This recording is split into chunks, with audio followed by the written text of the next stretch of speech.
Welcome, everyone.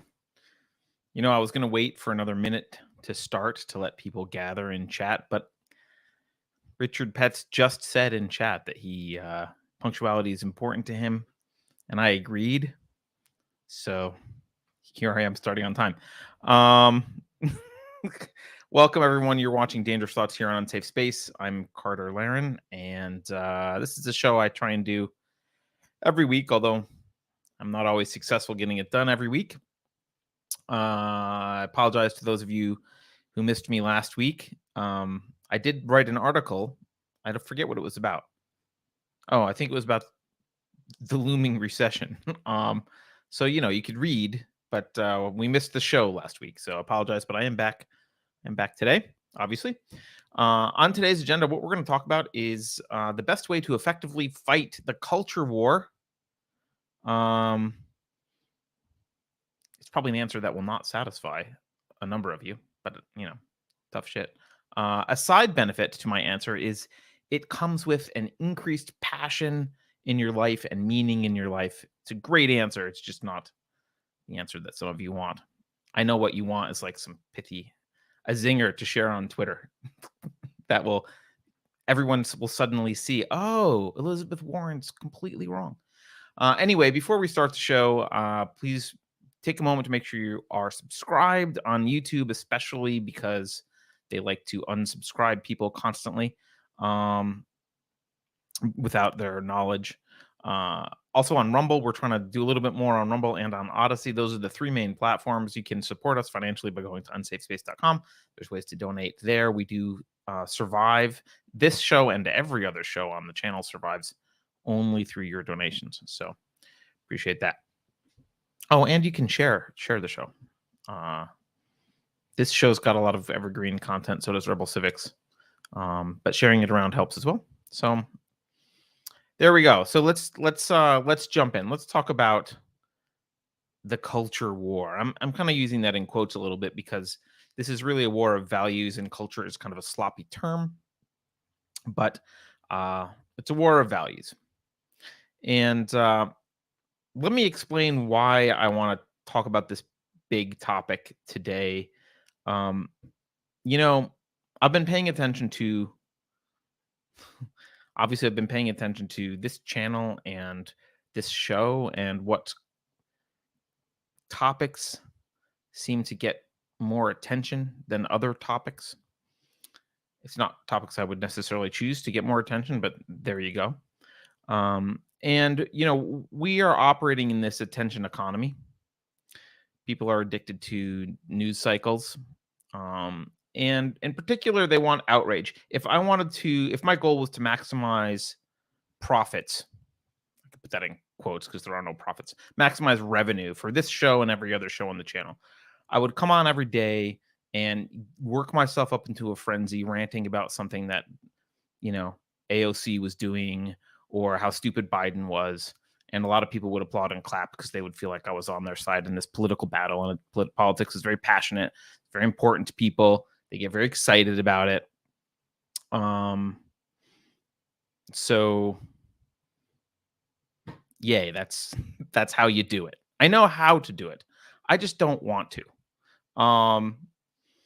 People are addicted to the news cycle. They want this outrage. If you look at the shows recently on Dangerous Thoughts that have done the best, are the ones that are like, Hair Biden, and I've got his picture of Biden, and I'm rightly chastising him for his fascist remarks and aesthetic. Like those kind of shows do well.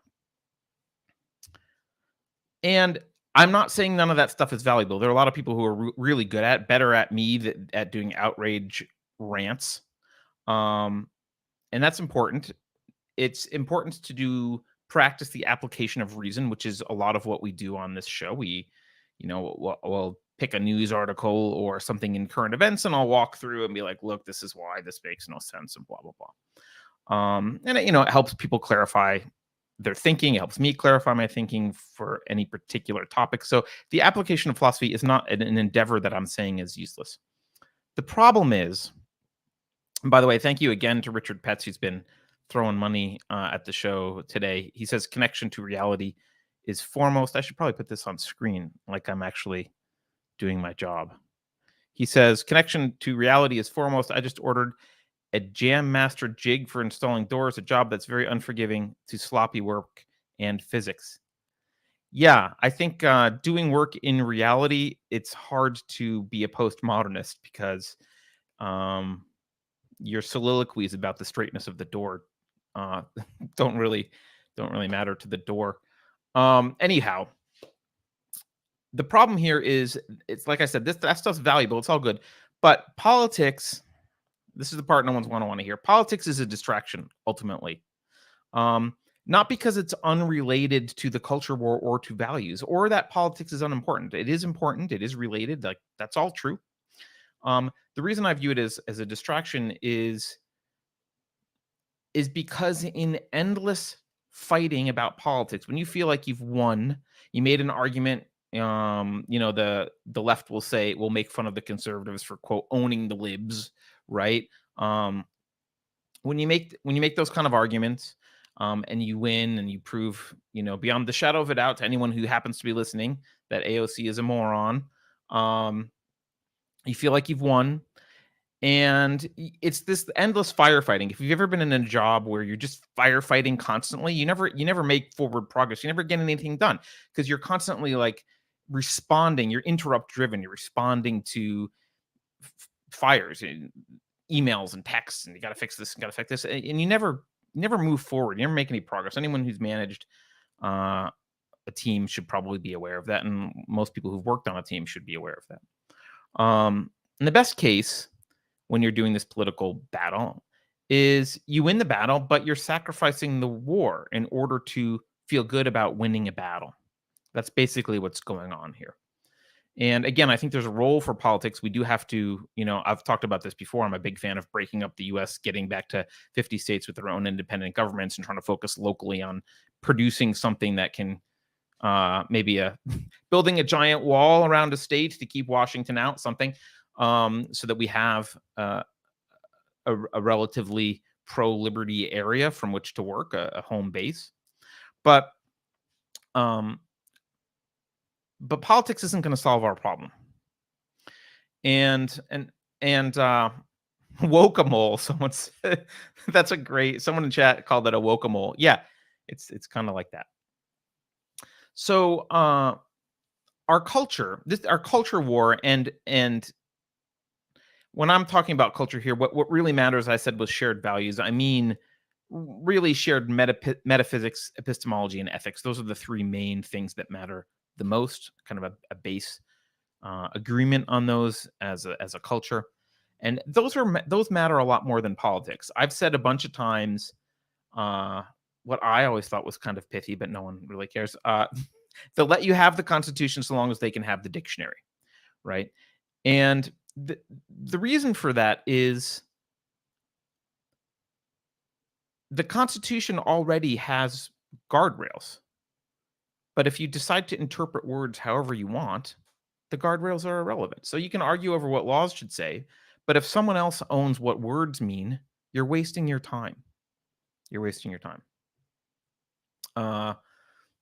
Richard Pett says, yes, Carter, funny, but this morning I asked the same question. We're busy in skirmishes, but forgetting the war. Yeah, that's why I want to have this conversation tonight. That's that motivation for this conversation, because I was thinking about, I started this show with this week, I was like, okay, what should I talk about? The formula that we've kind of worked out that gets more attention is like, oh, I need to find some big person who made some mistake and explain why it's wrong. And if it's, whether it's a hit piece on Matt Walsh and why that's wrong, or whether it's Biden being an idiot, or maybe Klaus Schwab, I can throw him up. Everyone loves that. They'll click on the Klaus Schwab thumbnail and I can say something nasty about the World Economic Forum, and a bunch of people will feel excited about that. But like I said, I don't think that's what really matters. And the allegory I'm going to use here for this culture war is, imagine you're building a sand castle on a beach. And you are dealing with this problem that these waves keep coming and knocking portions of your sand castle down. And you're with your friends and you're strategizing. What are we going to do? I know what we'll do. We're going to build a higher wall here. We're going to make this wall thicker so when the wave comes, okay? And you work on that.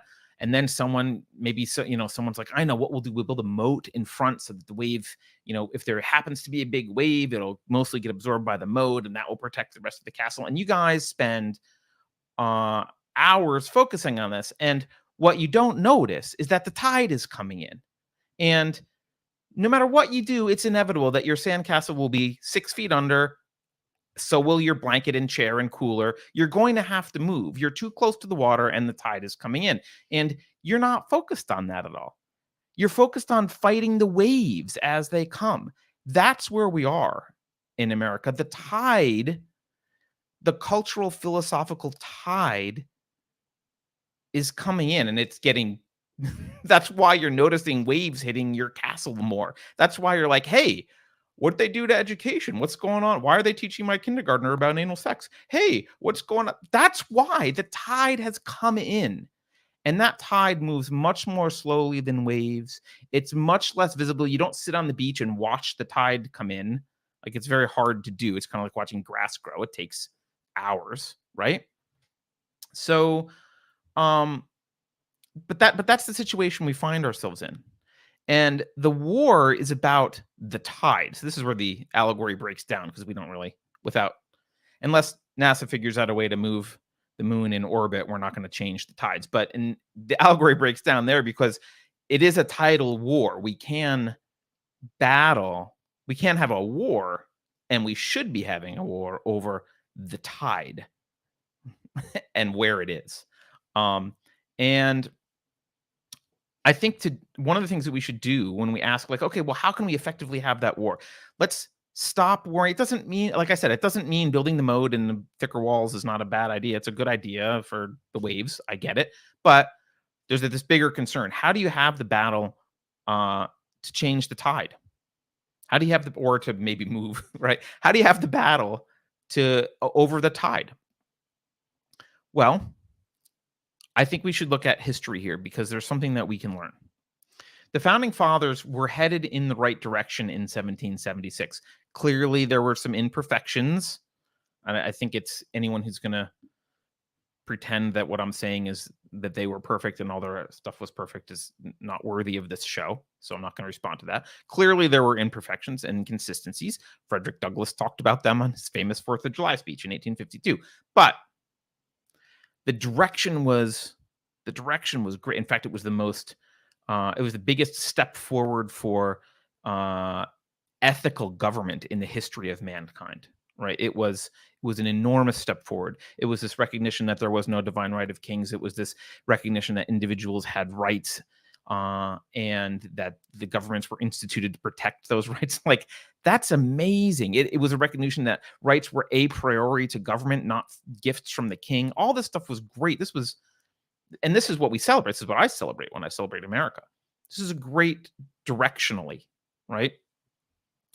So you might ask yourself, okay, how is it that here we are almost 300 years later, we're at a moment in history in which all of the founding fathers would be considered either A, crazy libertarians and get marginalized and laughed at for their naivete, or B, would literally be on the FBI's hit list as alt-right, anti-government terrorists.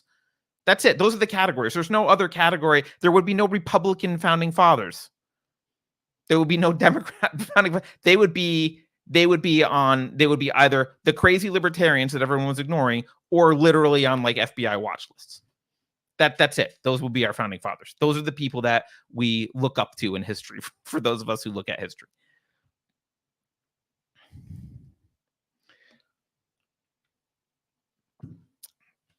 I'm going to read another super chat quickly. Richard is on fire today. He says, that's what I was trying to get to in my signal noise idea. However, poorly I explained it. My bad. It could easily be my comprehension, Richard. So don't apologize. Anyhow, I'm glad we're getting to it, if this is what you want us to talk about. So if we look at history there, let's look at history from the left's perspective. From this perspective of the authoritarian busybodies who want you to eat the bugs. Let's look at it from their perspective.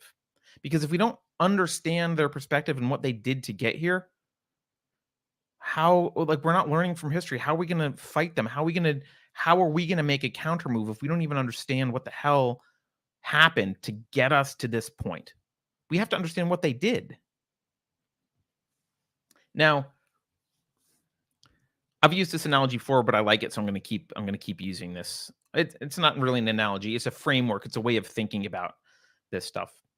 I- In pre-revolutionary France, there were the three estates. I'll go quickly because I've said this a lot. First estate was the clergy. Second estate was the nobility. Third estate was the rest of us, all of us, the unwashed masses. And obviously, they were in a position of power prior to things like the American Revolution. I know they didn't exist here, but this is just again, this is a framework. Um, when you had something like the American Revolution, and you had a government and a society organized in the way that the Americans organized things, you notice that the first and second estates suddenly lose power. There's no place for clergy. I mean, obviously, there's place for private clergy, but like, there's no place for a clergy class that that dictates what's right and wrong. There's no place for a nobility class, which is basically the administrators who tax and run everything and do. There's no place for them anymore. Um, there's no room in the Constitution for that. Or there wasn't supposed to be. And this, I think, whether consciously or not, this is this is what they sought to fix. This is what they sought to fix. They needed a place for themselves. And they were focused on the long game, right? They had lost the short term. They lost the war, right? Clearly just reading contemporary documents at the time and the constitution that was ratified, clearly arguments about nobility ruling things would have not worked. So standing on street corners and writing little manifestos about that wasn't the way to go. The political battle would have been lost. It was hopeless.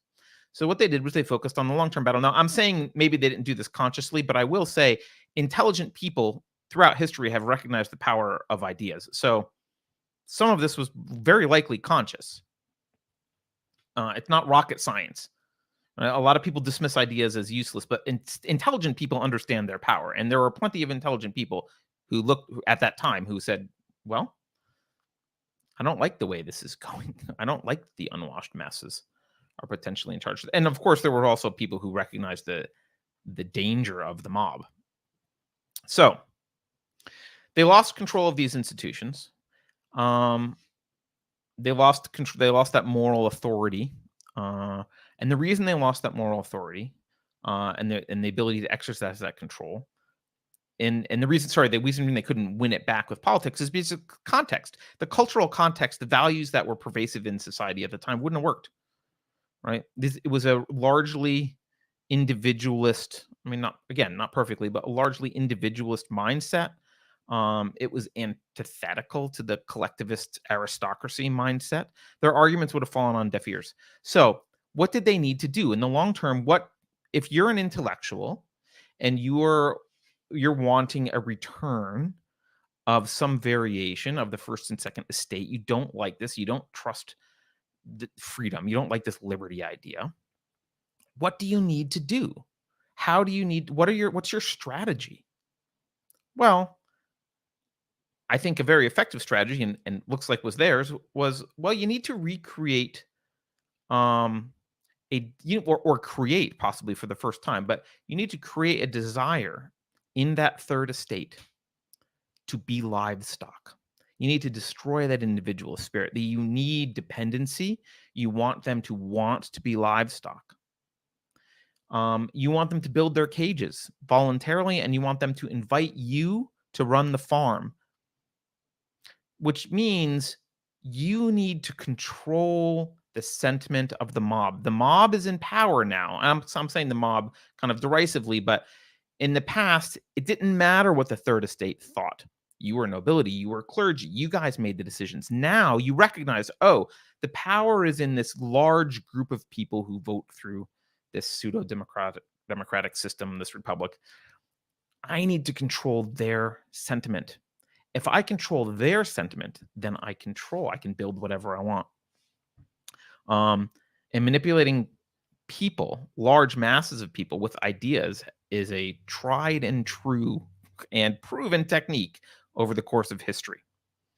So, in other words, they needed to change these ideas, the sentiment, the philosophy of people over many generations. Instead of trying to perfect their political arguments in the context of the individualist sentiment at the time, because that would have been doomed. It wouldn't have worked. So they focused on this long game. Okay, so how'd they focus on the long game? Richard again says keyword equals sentiment. Yeah, and I'm using that word intentionally because there's an emotional component to this. It's what people mean when they talk about the American spirit, right? There's an emotional sense that resists having the oppressive yoke of an aristocracy burdening you. And you might also have intellectual arguments for it, but there's an emotional sense of it. That emotional sense needs to be changed and broken. So, what's one of the major vectors? This isn't everything that they did, but what's one of the major vectors that they attacked? Well, they attacked universities. I say attacked. I mean, they got jobs. That's the attack. They got jobs at universities. That was the extent of the thing. They got paid, right? Why? Why go to universities? Well, there was a strong social sentiment of free speech. There was a respect for free speech. And that allows for an unrestricted experimentation with big ideas. You can have ideas. If people are going to leave you alone in the university and let you wax philosophical about anything you'd like, then that's a great place to be if you're trying to figure out the ideas necessary to reinstate the aristocracy that you so long for. And at the time, a lot of the productive people, and I'm not counting most of these university people as productive. A lot of the productive people were busy enjoying their new freedoms, right? They were busy like, yay, we're free. The Industrial Revolution is here. We got stuff to do. You guys work out the universities. We're not paying too much attention. Obviously, for the hard sciences, that still mattered. But for a lot of the big idea stuff, the results of big idea stuff that don't come to fruition for generations generally. So there's not really a lot of oversight there. There wasn't a lot of vigilance in terms of policing what was acceptable ideology, what was ideology that would undermine the very revolution that they just won, or undermine the ideas. And of course, America also wanted to appear grown up to the rest of the world, so they wanted, respectable institutions, and they turned to the Europe's bathtub of philosophical botulism called Germany. Germany has the dubious reputation of being the absolute cesspool of philosophy.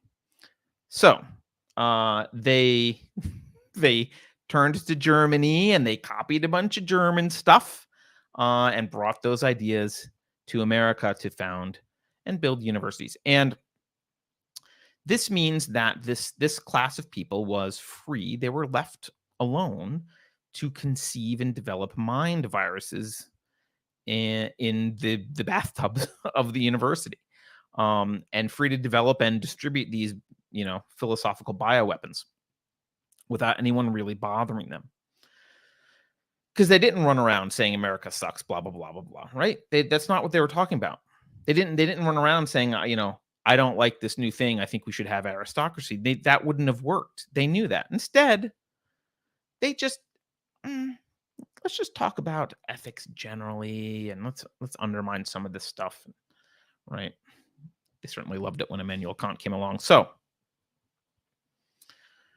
here we are By the time we get into the late 1800s, this is now we've got uh, a bunch of progressives running around in these universities and in intellectual institutions. Marx has hit the scene by this, well, by the late. Marx has hit the scene. You've got a lot of racism still. A lot of the progressives were quite racist, as they still are. This is the Charles Dickens era, right? You've got rapid industrialization. There's lots of benefits of rapid industrialization, but the increased population in large cities meant the hardships associated with industrialization which weren't new. I mean, hardships, maybe the type of hardship was new, but the fact that humans had hard, horrible lives as creatures on Earth was not new. But these hardships, because of the cities, were now right on the doorstep of the intellectual class. They weren't conveniently hidden away in distant farms. You didn't have to watch children die by the dozens on farms when the farms were far away. But when they were in the city and they're dying in factories, even though on average they're dying less and on average everyone's lives are better, you still look at that and say, oh my God, this is an atrocity. And so you have people like Charles Dickens who say, well, all these problems that we see, A, they believe they're new somehow, and B, they believe they're unique to individualism. They're unique to this industrial revolution. They're unique to capitalism. It's capitalism's fault. So you get, oh, I'm going to depict, and by the way, he gets away with this kind of stuff. But I love his writing, by the way, but not so much his philosophy. He gets away with this kind of stuff because there is no moral support for the American ideas in universities and among the intellectual class. That support has it's been slowly waning, right? So because it's been undermined. So he gets away with like A Christmas Carol being one of the most famous stories, right? But what's the main villain? He's a greedy pig capitalist, right? Liberty is cast as an uncaring system. He conflates empathy with collectivism, which is like, putting fire and ice together, the complete opposites. But he pretends that empathy and collectivism are bound together. There's then this appeal to an altruist ethic and a vilification of what I would call the rationally selfish ethic, the individualist ethic. There's also a misrepresentation of that particular ethic, of the rational selfish ethic, as like this non-benevolent thing, and exploitative. The Scrooge just doesn't care about anyone, right? Again, all this is presented as a unique problem that's the byproduct of capitalism, which was busy providing people with uh, the highest standard of living in the history of humanity. But gets picked on, right? And there's this sentimentalist appeal at this point to which is used to undermine the ideas that built America. Now, one example of what the progressives are doing at this point in the late 19th century is they introduce this idea of experts that are needed to manage things, because all these problems are seen and they're presented and people are lamenting about these problems. And of course, it is sad. It's always sad when there's problems and when people are dying or being injured or standard of living is poor. But again, it was better than it had been. This was better, but no one was admitting that. They were just seeing the problems, as they do with everything, including things like fossil fuels, right? So they're just seeing the problems with it. And this sentiment was used to convince people, or growing number of people, particularly among the intellectual elite, that we needed this group of experts that needed to manage things. And these experts would be produced where? Where would we get the experts? I know universities would produce the experts. And they invented fields like economics. Economics had been something that, it was just money, and businessmen talked about money and they understood their finance. There wasn't this like, let's talk about macroeconomics and have an economics degree. That wasn't a thing. Not that it's necessarily bad, but this is the origin of that. So they introduce areas of expertise, economics. I don't know, but probably things like social science, right? Public policy stuff. Like this all becomes part of the goal of universities to churn out potential experts that could be used by an administrative state, which is the other thing they introduced. This idea that we need an administrative states to manage the proletariat, the unwashed masses. Look what happens when we leave them alone. Kids die in factories and Scrooge exists. We need to fix this. So we need some experts who know better. Now, granted, well, Coincidentally, they were overt racists back then. Some other experts needed to fix the fact that uh, the wrong people were getting jobs and getting ahead. So progressives haven't changed much, I guess. But so this is what's going on now. The culture itself, then, the American culture, by the time we hit 1913, which is one of the worst years in American politics in terms of laws that were passed and stuff, by the time you hit 1913, it's not a random political victory. Woodrow Wilson's he called it the New Freedom. Talk about a double speak name for stuff. The New Freedom package, right? This is where your New Freedoms, by the way, thanks to Woodrow Wilson, probably one of the worst presidents ever. Your New Freedom involved a creation of the Federal Reserve, the creation of the IRS and the institution of an income tax, the creation of the Federal Trade Commission, new labor laws. That was the New Freedom. They knew marketing even back then. So that's the New Freedom. And those arguments wouldn't have worked unless the culture was primed. No, those laws wouldn't have passed. You couldn't have passed those laws 100 years earlier. But after this slow ebbing of the tide into this collectivist ideology, anti-individualism, we need an administrative state. Someone needs to take care of these people. But once you get that going, then these arguments start to have a foothold in DC, which is what happened. So now you get people standing up making arguments, and the time is right. They can pass these laws, which just solidifies this as a moral good. It solidifies this as the right thing to do. Right now, it's a law. So many people conflate laws with morality. Now it's a law, right? And then, of course, a few years later, you get FDR's New Deal, which is another boat anchor on freedom, just dragging it down to the bottom of the ocean. Price controls, the entire modern welfare state, like boom. So it doesn't take long. Once the cultural tide starts to turn, once it starts to ebb away from individualism and towards collectivist ideology, which is exactly what the aristocracy needs, because collectivism means the individualism. You can abandon individualism. We're trying to worry about people as a collective for the public good. I can administrate for the public good. Why don't you hire me? Can you knight me and call me Lord? Right? Like that's where they were trying to go. I mean, maybe not in the details, but that's where they wanted to go. And once that tide starts to shift towards collectivism, that's when these arguments they get footholds, they get grips, and they get taken up by people. People believe them. They vote for people who do this. And here we are. So before I continue, one more super chat again from the generous Richard Patz, who says, Thomas Crapper, the person who brought the flushing toilet system to the unwashed masses. Yes, he was. You sure it wasn't a government program?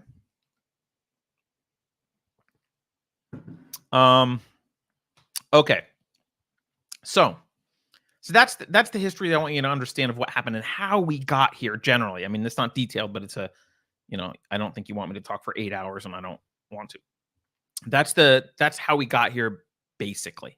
So now the question is, here you are building your sandcastle. You're trying to stop the waves from coming in. You're loving the Daily Caller and the zingers that they're throwing at the liberals, and woohoo, right? I get it. That's awesome. Or is it the Daily Wire? I don't remember. Whichever the good one is. And now it's like, well, how do you fight the war? And I would argue that if you care about liberty and individualism, you need to look back on that history. If you care about more than just, getting your blood pressure raised by the internet and being able to go wave a flag and go, rah, rah, you get them, then learn from that history of the left. And the left actually has been explicit. They've learned from their own history. They kind of know what they've done. And I'm not talking about the modern left. The modern left has nothing to offer except for their lived experience. I'm talking about the older left. But you can go back as recently as the 60s. In the 1967, there's a relatively well-known socialist activist, friend of Marcuse, or associate at least of Marcuse. Yes, the famed repressive tolerance, Herbert Marcuse. named Rudy Deutsch or Deutsch. I'm not sure how to pronounce it. Looks German, not to be, you know, not to be a collectivist, but that's suspicious right on its face. Look, he's a friend of or an associate of Marcuse, and he coins this term, the long march through the institutions. Now, he was referencing Mao's the protests or the supporters of Mao in China who did an actual long march. So he was a big fan of Mao and he was a big fan of Che Guevara.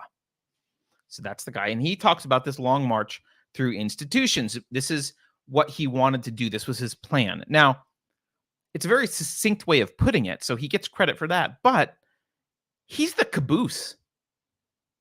The guy's, it's like there's a party going on, and the last guy to show up was like, let's name it to this party. Like, that's nice, but you're late, buddy. It's 1967. This has been going on for well over 100 years.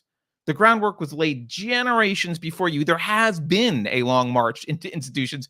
You're at the finishing line in 1967. But anyway, he gets credit for succinctly describing this. So this is what happened. The left knew this is a war over ideas. They knew it was about taking over the institutions, not dismantling the institutions, owning the institutions. They knew that this is a war over controlling the tide. By the way, I'm using the word left to mean collectivists generally right now. They knew this was going to be long. They knew it was going to be slow. They knew it was going to be generational. But just like a train, it takes a train a long time to get going. And at first, if you ever watch a train start from zero, especially a really long, heavy train, it's super slow. It's super slow. It takes forever because there's all that momentum. But once a train gets going, it's really hard to stop. Well, that's what the left did. It's really hard to change culture. It's really hard to change our values as a culture. It's really hard to change our sentiment. Very, very hard. They just did it little by little by little. You didn't notice. We like, oh yeah, that's true. There are some poor people. I guess it's capitalism's fault, right? You didn't notice. And you wake up one day and the train's going 80 miles an hour through your town and your kids are on the tracks. That's where we are. Now, when I say, look, you want to fight the culture war most effectively, I know people want a silver bullet, which usually means a political thing. They want pithy comebacks on Twitter or like, here's the ultimate argument. Go share this and everything will be solved. They want me to tell you what the right candidate is. Go vote for this dude. He'll be your savior. Or they want like some plan. Here's an effective plan for the next Tea Party, which will actually do something this time and will sweep through DC miraculously and clean it up and drain the swamp. Woohoo! Those are all delusions. All of them are delusions. They're delusions because the tide's coming in, and those are not tidal moves. Tidal moves are slow and boring, seemingly boring. I don't think they actually can't are. They don't have to be, but they're slow and they're not exciting on their face. It's like losing weight, right? Like you can buy all the diet pills and fad stuff that you want. It doesn't work. You have to change your lifestyle and start eating better and exercising regularly. Like you have to do the hard work. There's not another alternative. There's no magic thing. The same thing is true with changing our culture. There is no tweet that you can write or book that you can write or person you can vote for that will change the tide of this culture. There isn't. But there is a way to do it. Richard Pett says inertia. Yes, that's the word. I was trying to avoid the physics word, but yeah. Momentum. I did use that word. That's a physics word. The answer, like it or not, it's going to sound really trite and simple. The answer is kids. That's the answer. Kids. I know. And now I can watch the stream drop. Everyone can leave. The answer is children. Today's toddlers will be running things in 50 years. How they are raised matters more than anything else on the surface of the planet. That's what matters. That's what matters. How these kids are raised. And by the way, if you don't have any kids, it's hard to affect how they're raised, although you Could. Um, kids. Kids are the way. Now, I'm not telling you that you're morally obligated to have children. Some people just really don't want them. That's fine. You can contribute to the culture war in other ways. You could work in education. That's a great way. You could do that. You could work on products that make the lives of parents better, engaged, good parents. You could make a lot of money and throw it at people who are doing the actual work, right? Just pay people on the front lines, whatever. So you don't have to have kids, but if you can, you should really, really, really, really consider having children. Really. Um, and just to give you some context, because I know, I only started doing this online crap a few years ago. That's forever ago. Seems like yesterday. Um, Most of you who watch this show regularly view me as a dad because I've talked about being a dad. I enjoy being a dad. I look like this old, you know, old Gen X dude with kids. I was not always this way. I never thought of myself, and by the way, I'm speaking specifically right now to if there happens to be any young people, especially young men, but young people in the audience right now, which I know not a huge demographic for this show, but look, I never thought of myself as wanting kids.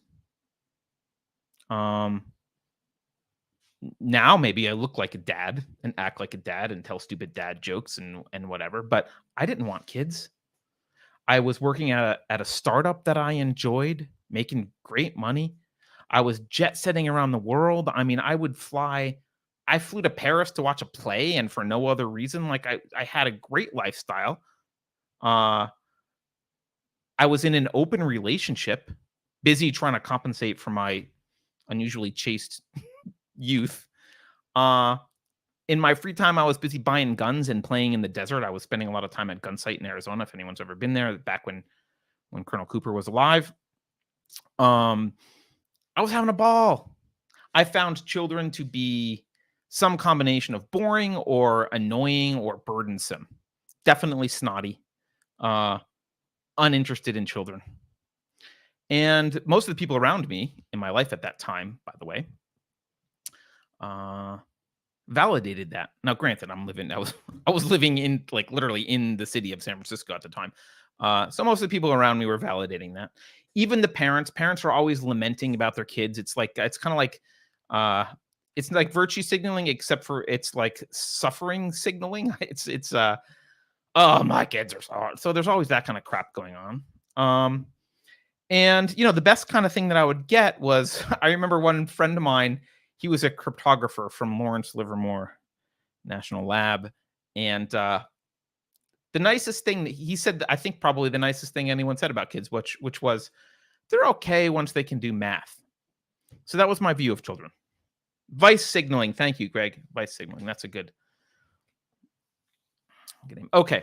So, but here I am, 13 years after my oldest child was born. And I will say, hands down, children are the best thing I've ever done with my life. I have two of them. I wish I had more. Having a kid is like having your heart walking around inside of another human being 24 hours a day. Sometimes it will make you profoundly sad. Mostly it makes you way more joyful. Um, if you are truly passionate about living, there is no better way to experience a life of passion than to be a parent. Hands down. Uh, it turns out that none of that other shit I was doing mattered. Being a parent mattered. And plus, as a bonus, from a cultural war perspective, an independent mind is the ultimate weapon against the leftists. It is the ultimate weapon. They can't stop an independent mind. That's what they're afraid of. And if you're watching this show, you're likely to be the kind of parent who's going to produce an independent mind. So, one more time, I'm going to put Richard Petz up. He says, toddlers' lives matter. Yes, they do. Actually, as an aside, I know it's kind of a joke or cliche, but children are the last unprotected class. And I hate to view people in classes because I'm not a collectivist. I don't like to put people in groups. But, if you watch how people are put in groups, kids have the worst of it. There's very little actual protection of children that we seem to care about anymore, which is intentional because the administrative state needs access to those kids. So, Beverly, of all people, who's not in chats today, I don't think, but Beverly, of all people, has been asking me to talk about parenting. I'm not going to go into a bunch of details about parenting, and frankly, I will admit some hesitancy because my oldest is 13. My kids aren't fully baked. I've certainly made mistakes in life and in parenting. So it's always weird to be like giving parenting advice or saying anything about parenting because there's this fear that like, oh my God, what if they turn out to be an axe murderer? Everyone will be like, they won't listen to my advice. Maybe I'm wrong. But I've gotten over that. My daughter is a joy, and she's not going to turn out to be an axe murderer. And despite the mistakes that I may have made, I still have opinions about parenting, and I'm going to share them with you because if you want to raise children capable of surviving this, I mean, look, it's a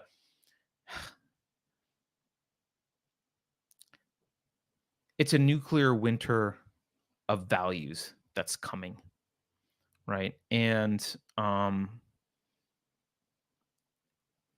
only the strong will survive, and we need someone to survive and come out the other side and rebuild society. Now, maybe we can cordon off some spot. I know New Hampshire thinks they can have a free state and cordon off some things. Texas probably wants to secede and whatever, but ultimately, we need the people capable of doing it. You watch some of those YouTube videos where I know they cherry pick, but watch some YouTube videos where someone goes out and they interview random college students on the street, and they're dumber than a sack of rocks, right? They're not going to save us. If that's how you raise your kids, we're doomed, right? And there's a lot more of those. I know they cherry pick, but there are quite a lot of them. I'd love to see a video where it wasn't cherry picked at all. They just let the camera roll, and we got to see everyone that was spoken to. But I'm going to give a little bit of very broad strokes my approach to trying to raise children. So yeah, come on over. Come on over and listen. Greg says, what if it's far worse? What if she turns out to be woke? See, that's the thing. I'm not even scared of that a little bit anymore. I'm not, there's no, I mean, I don't want to put her in harm's way, but give it your best shot, leftists. You have no chance. So, all right. Let's talk about this. Let's talk about this creation of an independent mind. We're gonna break it into 3 sections. Again, broad strokes here. This isn't like a how to parent 101. This is just broad strokes. And I'm going to start in a place that maybe you don't expect. First, we're going to talk about understanding the medium. And what I mean by that is the mind and psychology. 2, I'm going to talk about choosing the right materials, which means a spouse. And 3, I'm going to talk about just broadly keeping your eye on the goal when you're raising kids, and that will help you make decisions about the best way to parent. So, understanding the medium. Really quickly, here's what we know right now. Here's the state of the art on human psychology, as far as I know. I don't think I'm that far behind. Many important traits have a high degree of heritability. People don't talk about it. There's lots of implications that will get us banned from YouTube for having this discussion, but everyone knows it. It's intuitive. IQ, high degree of heritability. Just does. The 5-factor model personality traits, people refer to them as the big 5: openness, narcissism, agreeableness, conscientiousness, extroversion. High degree of heritability. So that's a starting point. There is a high degree of heritability in all this stuff. And by the way, I view, as I've said before, I think part of the assault here, I framed this war as a war on values and philosophy. There's another side to this, which I've also talked about, which I'm not going to get into right now, which is that there's 2 sides to this coin. One is psychological, not just philosophical. So one way to view a lot of this war is just as mass psychological dysfunction. So psychology matters here. High neuroticism, not a trait you want. So heredity matters. This means genetics are going to matter, right? I'm sorry, but genetics are going to matter. One of the reasons that adoption can be difficult is that genetics matter. It's still much better than the alternatives. And, I'm not saying, I'm not saying don't adopt, but it can be challenging precisely because there's hereditary issues. Well, Richard Petz is going to say something. Hey, Richard, he says, I don't pretend to be an expert here, but I can say that Carter, from where I'm standing, makes a great parent. No investment in the future is more important. Just my 2 cents worth. Thank you, Richard. We should pull my daughter in here. She's busy doing homework. Maybe she'll argue with you. I think she's okay with me. We have a good relationship. By the way, dads, I'll say this for dads. And I think the reverse is true for moms, and that's a sad thing. But, for dads, the older they get, the closer you get. It's cool. Anyway, so genetics are going to matter here. Now, I've said that these things have a high degree of heritability. Heritability is not determinism. They're not the same thing. So these traits are spread out across genes. There's not like a gene for being a leftist. These traits are spread out across genes. There's not even a gene for neuroticism, right? They're spread out across a number of genes, and they're mitigated by transcription factors, which control the expression of genes. Transcription factors can be turned on and off based on the environment, and that means the environment that the proteins are in, basically. But that obviously is a function of both the internal chemistry, and it can be a function of the external world, because the external world can affect the internal chemistry. So everything outside of the cell or the gene can control that transcription factor, whether that gene gets turned on or turned off. So the environment matters as well. It's not just hereditary. It's not just determinism. So both of those things matter. And from what I can tell, I wouldn't worry too much about things like IQ to a point. I mean, I don't think you want to have children with someone who's functionally retarded. But look, I mean, we don't know much about implanting positive traits like raising IQ, having a mix of your 5-factor model traits. From what I understand, we don't really know a lot about how to do that, but we do know a lot about how to ruin children.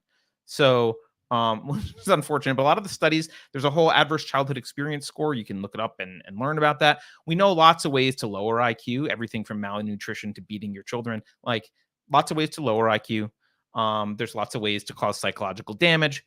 We don't really know a lot about doing good there. So rule 1 is maybe don't screw it up.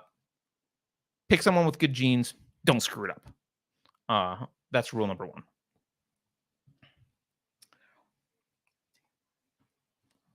Yes, tree surgeon. The technical term is epigenetics. I'm trying to avoid too much of the technical terms, but yes. Okay, so that's the medium that we're working with. We're working with this being that has a high degree of hereditability and these traits that matter to us, and also the environment matters a great deal. Okay, there we are.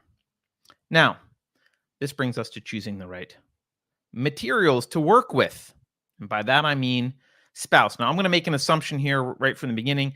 I'm going to assume that if you want children, you're looking for a long-term partner, I guess, or partners if you're more evolved than I am, but okay. Not that you're not into single parenting. We're not looking for single parents. We're not having a single parenting discussion.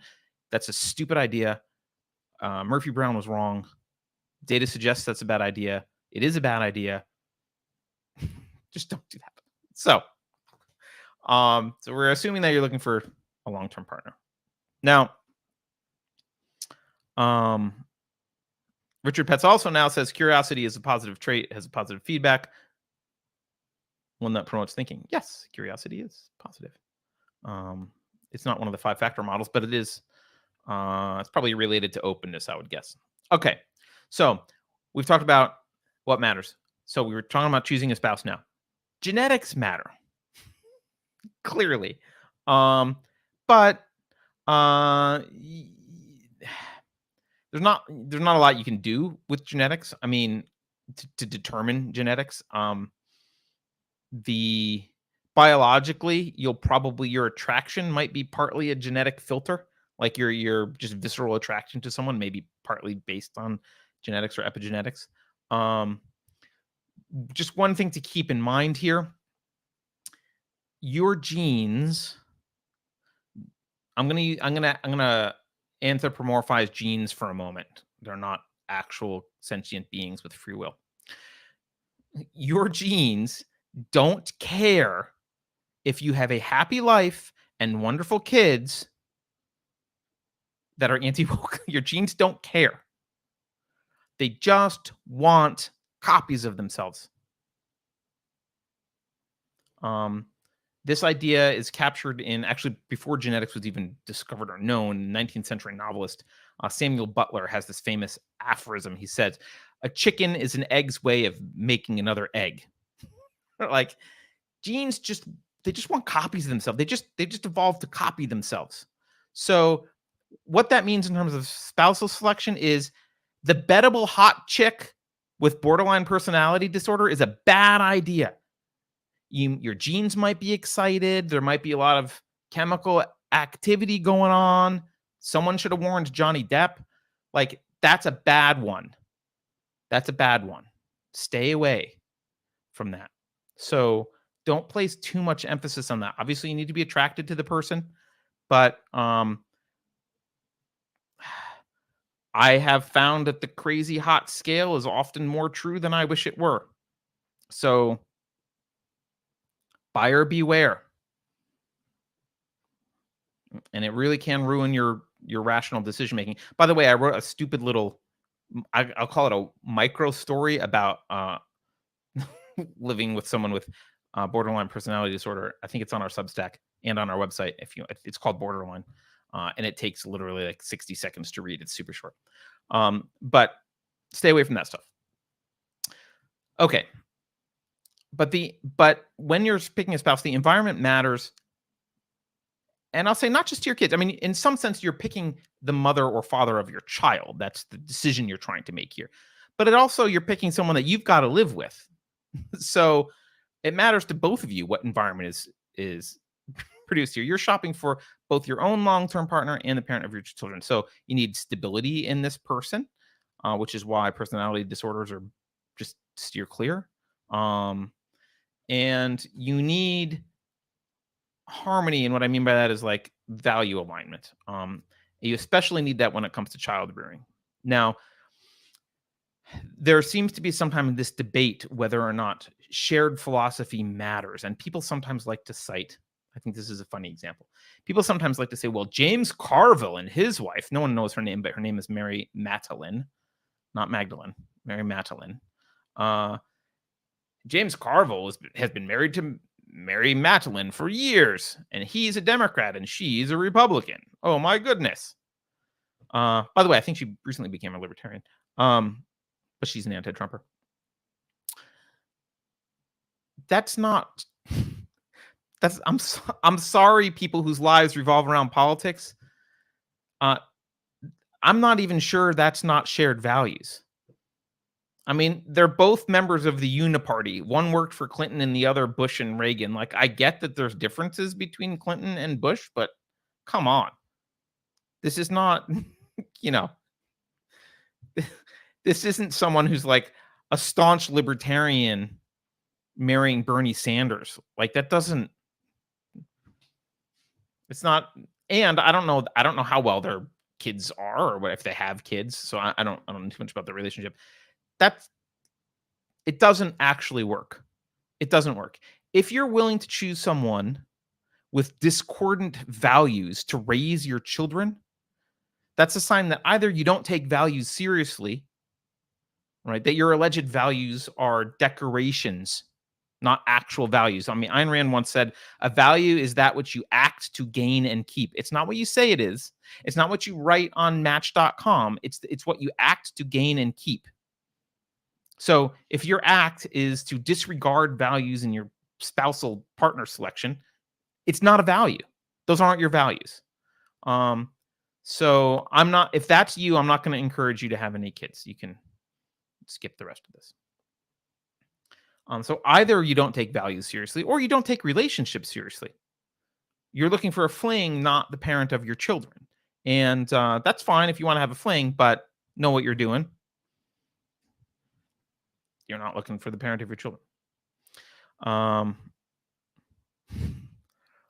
Fight You Naked says they are political establishment cronies, both. Right. They're the uniparty.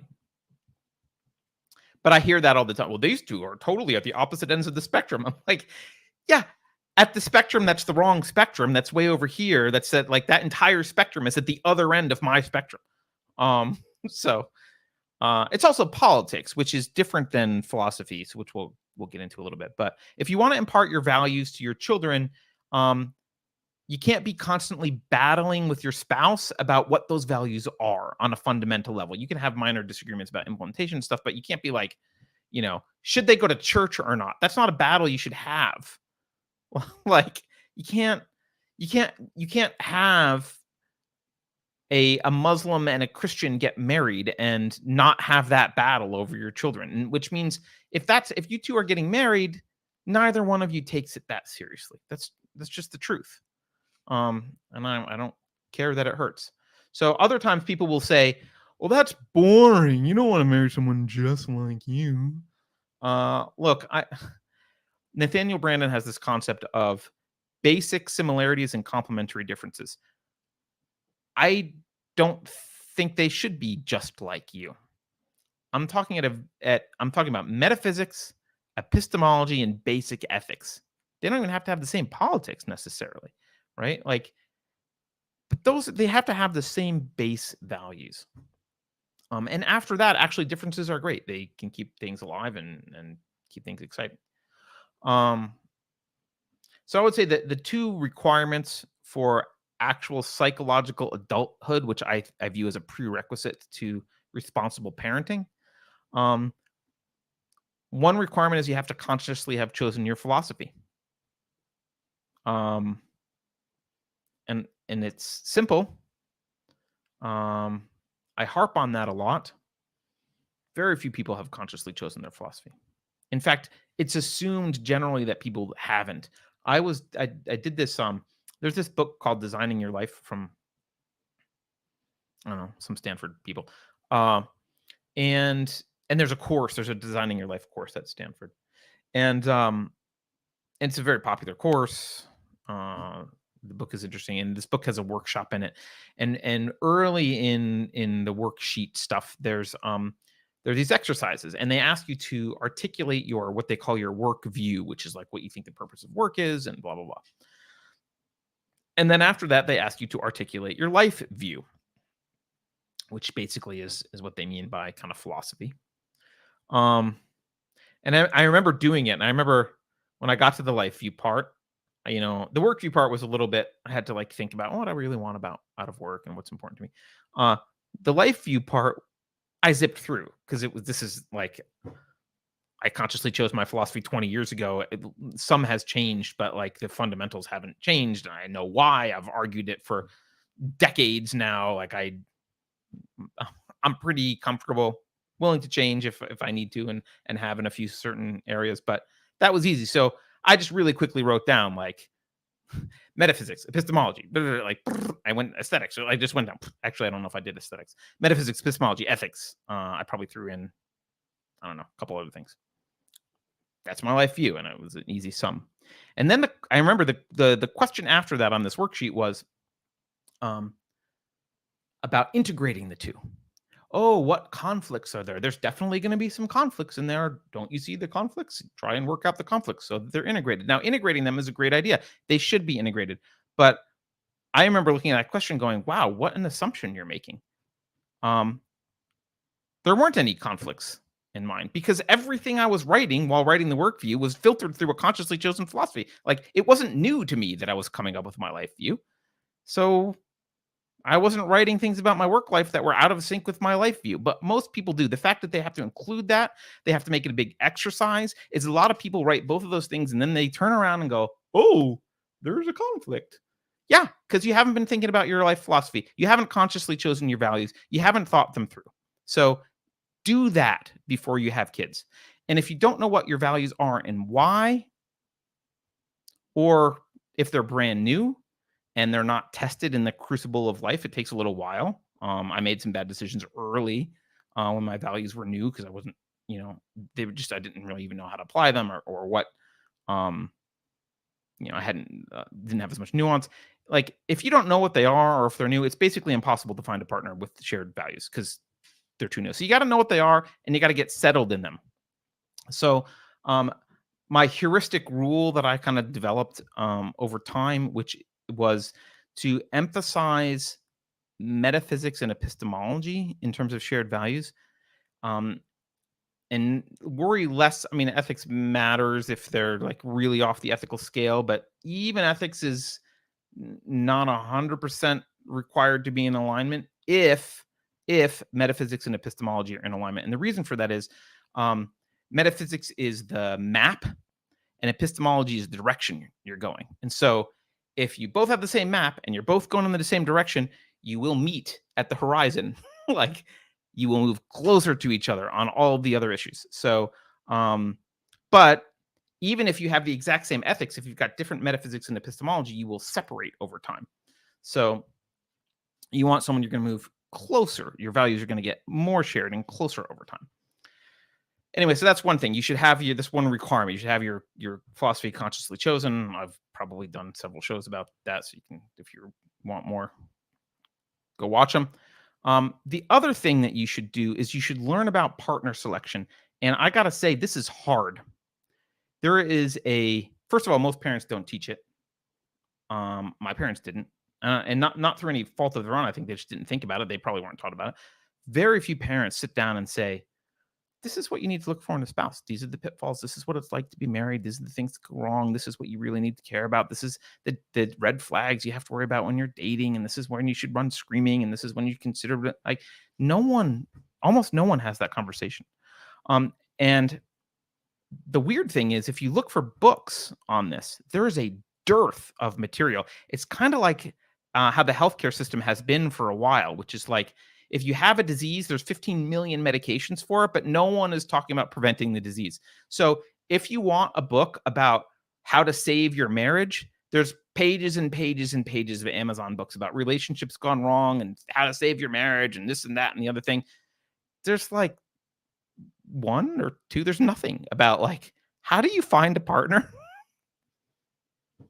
No one writes about it. No one talks about it. So there's just not many, not no one, but there's very few books. So I would say, what do you do in that case? Well, I think you could read about love, like what the nature of love is, not poetically, not romantic, like, I mean, romantic love, but not, you don't need to read Walt Whitman. I mean, read about the psychology of love. Nathaniel Branden has a good book called The Psychology of Romantic Love, which is interesting. Other people have studied it and looked at it, so I would, read that.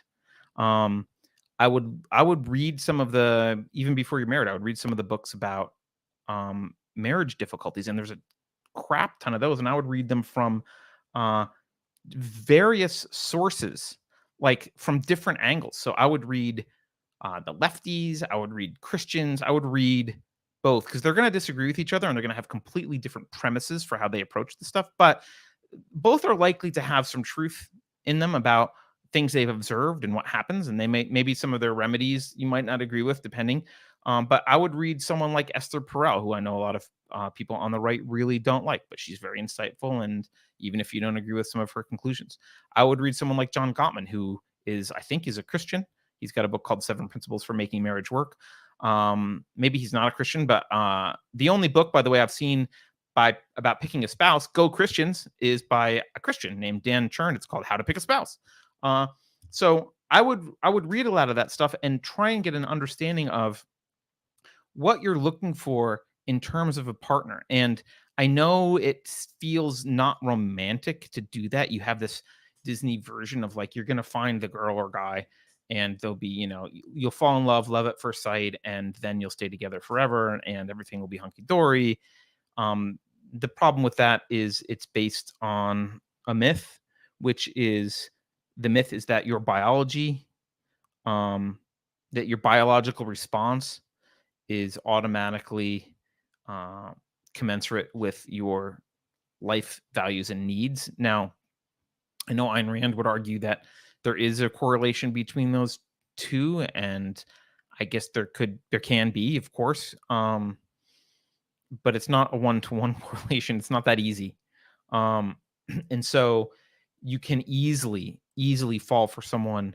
There's that period when you first fall for someone called limerence, where your oxytocin levels are very high. This is your DNA. These are your genes wanting you to reproduce. They don't give a crap about whether this person is a crazy psychopath that will take half your stuff later. They don't care. Your genes are just like, yeah, I like this. And so uh, at least have a theory about what you're looking for, know what the pitfalls are, and I would write down, have some things that you want out of a spouse that aren't sexy and hot and blah blah, like some stuff that's real, that's value related, what you want. And then of course you do need to have the sparks do need to fly, or else you'll just be miserable. You can't marry someone that you're not excited about. Richard Pets again with the super chat says, from a builder's perspective, we can agree to disagree on the style of the house. However, we agree on the principles that building requires. Yeah, I think he's talking about my epistemology and metaphysics example. Yes. Yeah. Okay, so that's the second thing. So there's this like know the medium, understand the medium, understand what you're trying to build. This is how humans work psychologically. Choose the right materials, choose your spouse. And now we're going to get into the fun stuff. Okay, now you've got a kid. You chose your spouse, you've got a kid. Now you got to keep your eye on the goal here with respect to parenting. How do you make sure that your kid doesn't succumb to this miasma of the broader environment? This you can't avoid exposure to this. It's everywhere. So how do you make sure she doesn't come home from college with a double mastectomy and pink hair and metal bits in her face, right? How do you do it? So the goal, and I'm going to be very clear, I'm speaking only from a rational ethics perspective, and a set of arbitrary ethics do require force in their very nature. So, and I'm not in support of those ethics either. I'm not going to talk about how to parent by any arbitrary set of values. I'm talking about rational ethics. The goal here is you want independent, resilient, rational thinkers. You want them to have a visceral understanding of individual rights. You want them to have the intestinal fortitude to stand up and resist evil. You want them to have the foresight to prioritize their own long-term happiness. Those are all things. I mean, there's probably others, but like that's kind of what you want to raise. Notice resilient is the opposite of safe in some respects, right? They have strength. So the first rule here is, I'm just going to go through, this is a non-exhaustive set of guidelines, and I'll just start by saying, before I even get into the first one, the first rule is they will learn by what you do way more than by anything you say. You can lecture about your ethical system until the cows come home. It is irrelevant. How you behave will matter. So, all right. Tree Surgeon says, or anti-fragile. Yeah, anti-fragile is great. Tree Surgeon also asks what the role of children is in objectivism. This is I don't want to get into this really deeply because it's sort of a good question. But I am going to say there is a false dichotomy floating around, which is that reason and emotion are can't coexist, and that they're like two different things. They're two opposites. They are they're two different tools, and using one for the purpose of the other one is fail. It's a fail. So reason's the only way you can guarantee reality correspondence to your idea with your ideas. Your conceptual hierarchy needs to correspond to reality. All you got is reason for that. Emotion will not help you. But emotion is the motivation. Emotion is the only reason you do anything. You can't get out of bed without emotion. Emotion is the reason that you do anything. If you'll notice, my argument for children was largely emotional. It will make you feel great. That matters because emotion is your raison d'être. It's your reason for, like, you're not a robot. And it's irrational to pretend that you're a robot, that you'll be happy going through life with numb and having no emotions. That's not what life's about. You're a human being with emotions. You just can't use them as arguments. They're not reasons for things. That's all. That's all. They're just not reasons. They're a separate thing. They're called emotions. They're your motivation. So, okay. Let's go through this non-exhaustive list of guidelines. These are just I just jotted some down off the top of my head today. All right. The first guideline I'm going to say is going to sound a little bit condescending, but some people need to hear it. So, children are humans. They're not pets. Unless they're Richard's children, in which case they are Richard's pets. Children. Humans aren't pets. And it's amazing to me, and some people might find this insulting, but so be it. It's amazing to me how many people on the right will yell and scream about, and by the way, I don't disagree necessarily with it, but they'll yell and scream about abortion, and they'll say, it's human, it's a human, it's a human, it's a human. And then the minute they're born, they train it like a puppy. They spank it when it's disobedient. Maybe people don't even spank puppies. I don't know. I imagine people don't even like when you hit puppies, but they'll hit the kid. They don't treat it like a human. They treat it like an animal. Kids aren't animals. And by the way, I have 2 kids of my own. They're Rottweilers. No, you don't. Those aren't animals. Also aren't children. You have a sad, sad life if you think that's the same thing. So you can have dogs if you like them, but they're not kids. All right, hitting children. Hitting children, including for discipline. So a lot of times I'll talk about hitting children, and people will say, "Well, I don't mean just whacking them. I mean very carefully. Bad. I'm just spanking them to teach them a lesson. I'm doing it very carefully." First of all, it's completely ineffectual. You are living in a world of delusion. Every study that's been done has demonstrated they quickly return to their bad behavior. There is no lasting positive effect. They don't learn that way. So you're just a sadist trying to justify your sadism. They don't learn that way. You're just wrong. It doesn't work. Well, my dad spanked me. Great. That's good. He didn't know, first of all. Second of all, your dad probably did lots of things. It doesn't mean that those are the things that led you to be whatever great traits you think you have today. So it's ineffectual. It's also counterproductive. It's more than ineffectual. It's counterproductive. And I mean morally counterproductive. It's teaching an immoral lesson. And that lesson, remember what I said, what you do matters, not what you say. That lesson is might makes right.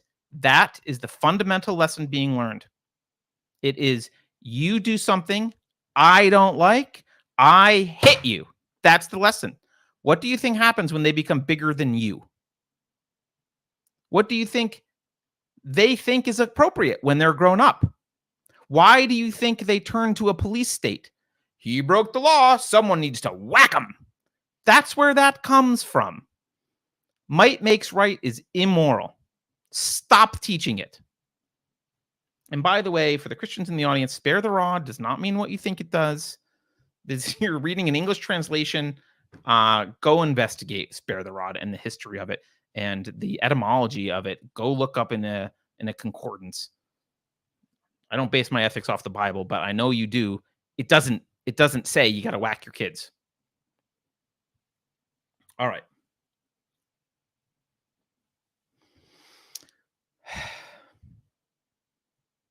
I used to make this argument, and people used to say to me, you just don't understand what it's like to be a parent. You wait and see. All right, I've done that. Now I get to call you Um, so uh, I want to also a couple counter arguments I want to address because this is a big one. I can't believe that this is a big one, but it is. Uh, there's another dishonest argument that I would like to call out, which is people will say, "What if they run into traffic? You're just going to let them run into traffic because you don't want to initiate the use of force against kids." It's a completely dishonest argument. The pretense is that you can't distinguish between using force when necessary to keep them safe and to keep them from harming themselves and like yanking them out of traffic or grabbing a dangerous item out of their hand. The pretense here is I can't distinguish between that and spanking him because he didn't eat his spinach or he stole a toy. If you can't distinguish between those two things, your IQ is too low to have a child. Do not have a child. Another dishonest argument here is the conflation of discipline with hitting. This one I've been getting a lot lately. It's usually framed in some kind of false dichotomy like this. You either spank them to teach them a lesson in life. Now, I've already told you that's a lie. It doesn't work, but whatever. This is the one side of the coin. You either do that or you have no boundaries. You use no discipline. You're a hippie mom who's concerned about being friends with her 5-year-old and not parenting her. Those are the options. Guess we better hit them. Those aren't the only options. Both of those things are bad parenting. Don't do those things.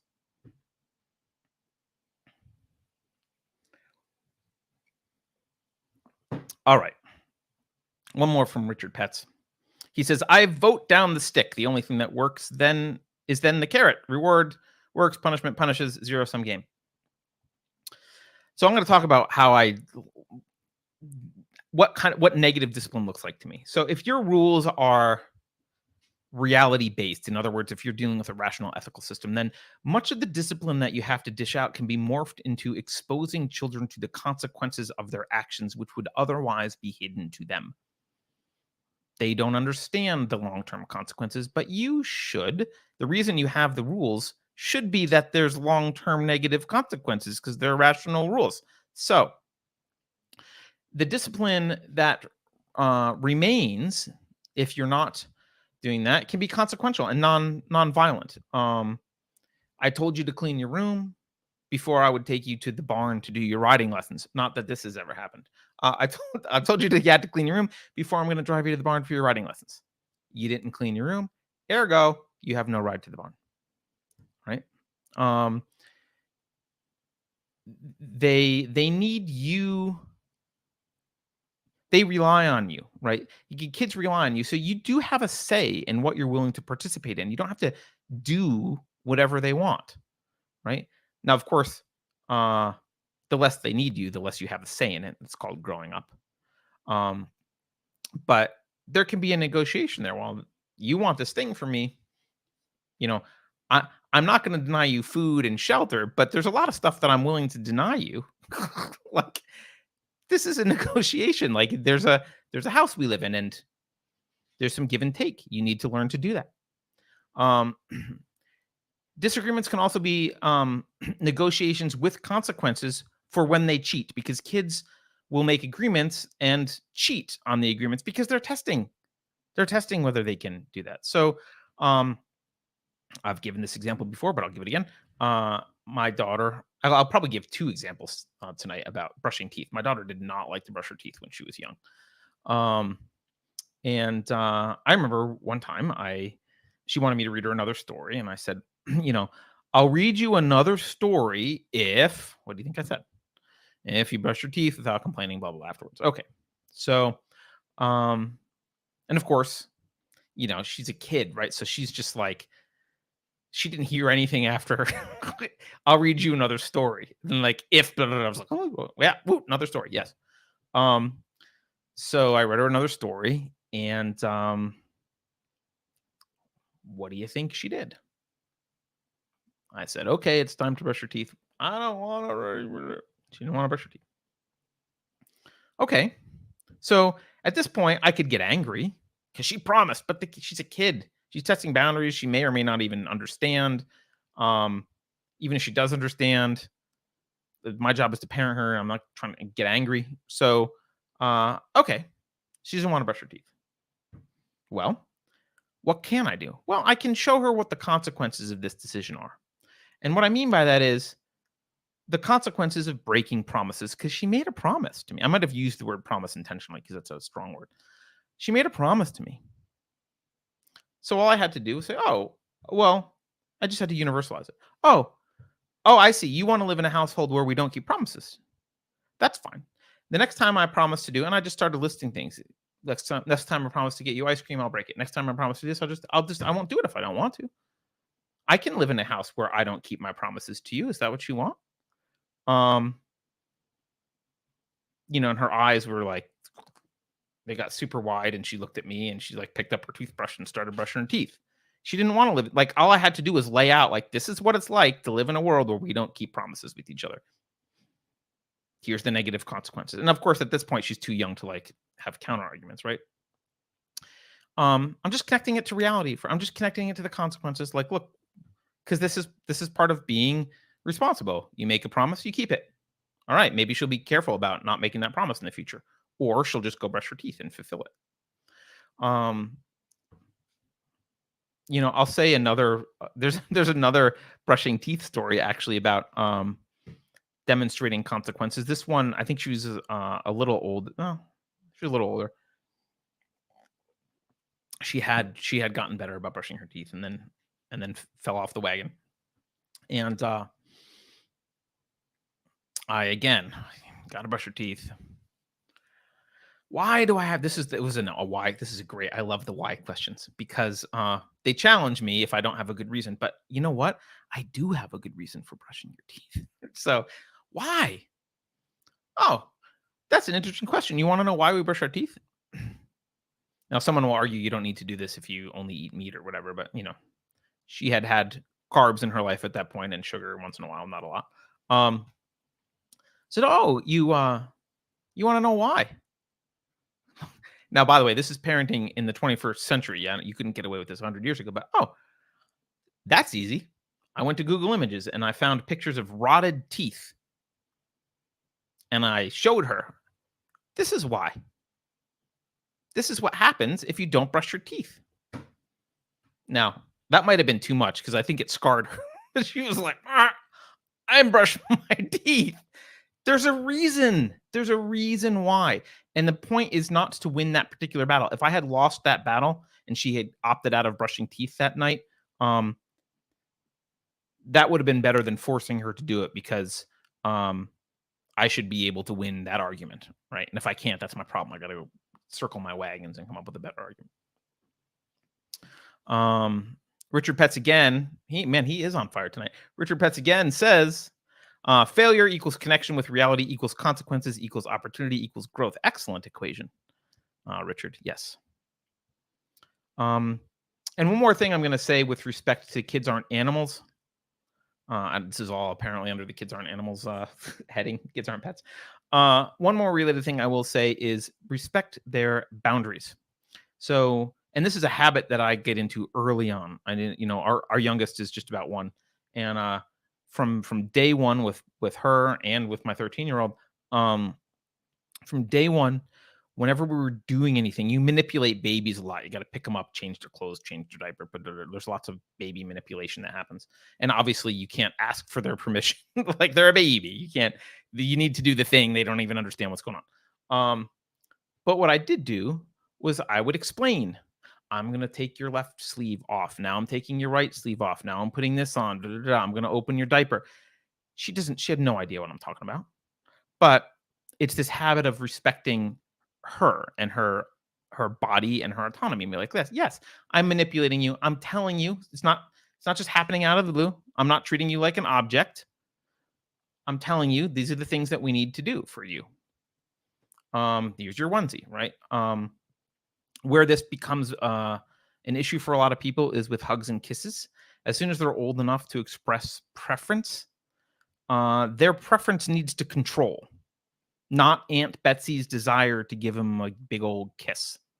Their body is their own. It's not yours. It's not their relatives. It's not Aunt Betsy's. They should never be pressured into physicality ever. And if you're too much of a pussy to stand up to Aunt Betsy, maybe consider don't have kids. I think this is hugely important because it's part of building. When we talked about that fortitude to stand up to others, part of that is seeing that the parents are willing to take their side and stand up for their preferences, right? They don't owe Aunt Betsy a hug and kiss. You can, uh, I guess she could cajole you and be like, "I'll give you a cookie if you give me a kiss." Uh, at least it's a choice, right? But you can't put that pressure. You can't pressure them to do it. You got to let them make up their own mind. You can of course have conversations. Makes Aunt Betsy sad when you don't, but you do it later. You don't do it in the moment. You don't pressure in the moment. And you don't even pressure during that conversation. You maybe just be curious. Why didn't you want to? Oh, she does. Blah, blah, blah, she smells. Okay. Tell Aunt Betsy to brush her teeth for beforehand or whatever. Um, or she scared me when she was loud and blah blah blah. Okay, well, Aunt Betsy needs to know that. Oh jeez. we have a spam bot in chat. I think someone deleted. Some mod is here.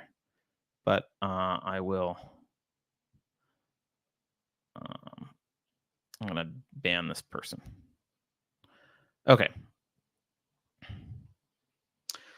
Second guideline here, they're not all this long, don't worry. Second guideline here is to be curious about what kind of human they're going to be, what they're developing into, and give them opportunities to exert their free will. So this can be just turning things that don't seem like a choice into choices. Again, you can do this super early on. With my oldest daughter, when she was a baby, this sounds ridiculous, but it's kind of become a thing in our house, and like there's no reason to not do it. I I like would hold up two different onesies, and whichever one she randomly like touched, that was the one. Which one do you want? She had no idea what she's doing, but just giving her a sense of agency. Like, what do you want? Which one do you want? What one do you want? Again, it's a habit. It's more of building a habit than anything else.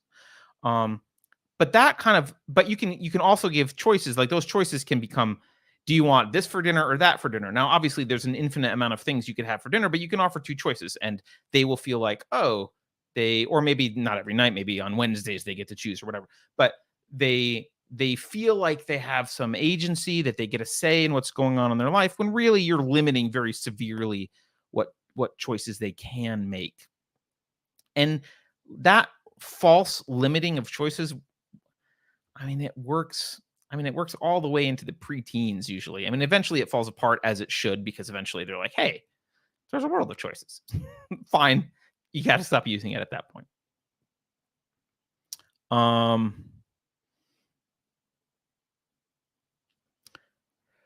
You can also when they get older, you can turn choices into negotiations.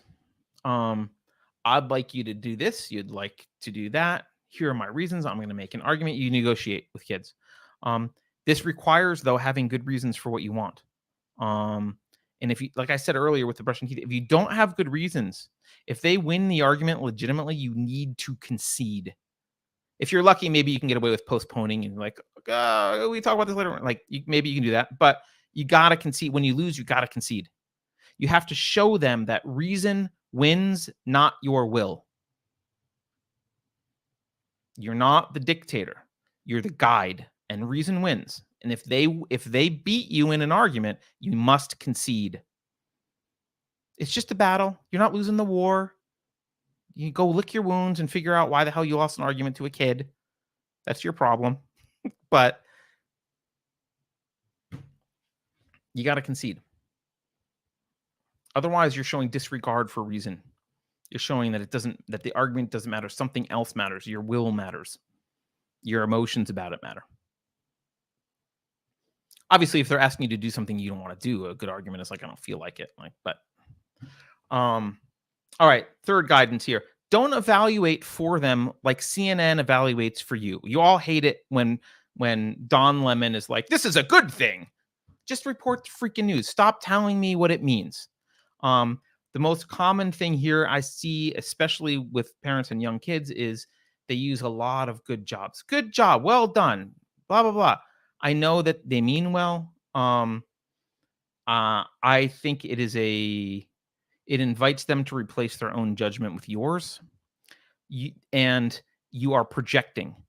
typically they're actually not looking for your value judgment. You think they are because you're projecting. Because you imagine if you made a stupid stick figure painting, you would want someone to tell you it's beautiful and it's perfect and what a good job it was. That's not what they're looking for typically. What they're looking for is um a mirror. They want to know what's going, they want to see that their perception is, because they're figuring out that reality is objective. Do you see what I see? Is am I correct in my analysis of this? That's what they're looking for. So, taking the kids drawing as an example, replace good job with descriptive language. It can be neutrally descriptive, which is preferable. Like, oh, you used a lot of purple in this one, and you'll be surprised. You think that's a stupid, mundane, like benign statement. You use a lot of purple in this one. You'll see they'll light up. They'll be like, "Yeah, I did." They're just as happy as if you had, given them an Oscar, right? Like they like that's what they want. Oh, you see what I tried to do? I tried to use a lot of purple. I did use a lot of purple. He saw the purple, right? Or as they get older, like, oh, you can say your ability to draw faces is improving. You used to do this, and now you're doing that. That's an improvement. Right? So you can be a mirror. You can be a kind mirror. You can be mean. You should be a kind mirror. Like let them see that their perception matches your perception of reality. Right? And giving them a value judgment doesn't help. It doesn't. And also like it sets them up for failure, because if you're always like, your paintings are great, and then they, submit the painting to the school contest and lose because it sucks. They're just like, they don't know what to trust your perception anymore or whatever. Like, just, I mean, eventually they reach an age where you can be both positively and negatively valuing their things, right? You can say, I don't really like that thing that you did there, or I really do like eventually they reach that age, but not when they're younger. And you can do the same thing. I mean, this is dangerous because we are all going to want to do this. You can do the same kind of thing by saying things like, that AOC is so stupid, right? Like, eventually you can say that if that's kind of been decided as a house, right? But when you just start out with derisive, dismissive language about bad people, rather than factual statements, you're kind of inviting them to agree with you in a way that you shouldn't. So what I've tried to do with stuff like AOC, which now I can just say she's stupid, but was like, this is what she said. Hey, I read the news, and here's this person. This is this person. This is what she's a congresswoman. Blah blah blah. This is what she said. And I might even be like, this is what bothers me about. I could say that, but often it's better to just be like, what do you think about this? And again, this is for a little bit older kids. But you can say, what do you think about this? And if you think that their analysis is lacking, which it very well may be, you can play the why game or the what game. You can be like, well, what do you think this word means? What do you think she means by that word? What do you think that means? Like, you can get into really deep philosophical discussions with one simple statement from AOC. And you don't ever really have to be, they're going to know your values, but you don't ever have to be really foisting your opinion on your analysis of AOC on her or him. You just need to be walking them through a thought process and be like, well, what does this mean? What does that mean? What does that mean? And like, you can see whether they're going to arrive there themselves or whether they get stuck on a point, and they might just be like, I don't know about that. I need to think about it. Like, that's fine. One concern of mine here is you want to leave room for them to disagree. And I'm sometimes concerned that I've tried to, but I'm sometimes concerned that there's too much agreement happening. And I'm constantly pushing my daughter to like engage. Her grandparents are like, one set of grandparents is completely lefty. I'm constantly encouraging her to like ask grandma and grandpa about it. Take what they say seriously. Think about what they're saying. Maybe they're right. Maybe I'm wrong. Have you considered it? Why don't you think about this? Take your arguments the teachers are saying seriously. Take them seriously. Don't just assume they're wrong.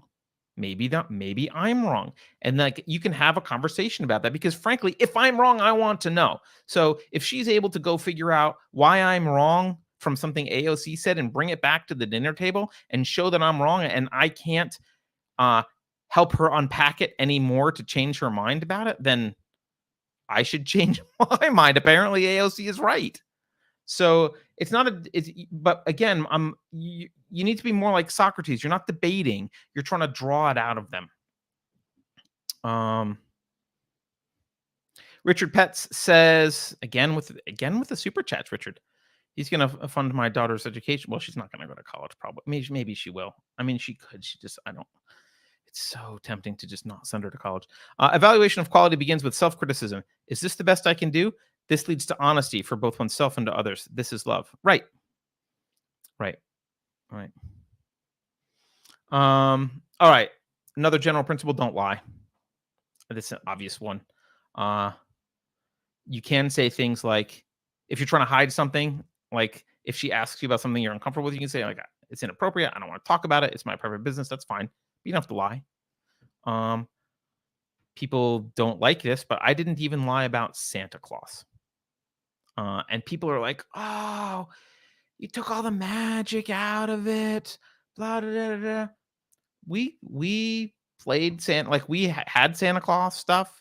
We just viewed him as a fun game. We talked about the magic as a fun thing. It's fantasy.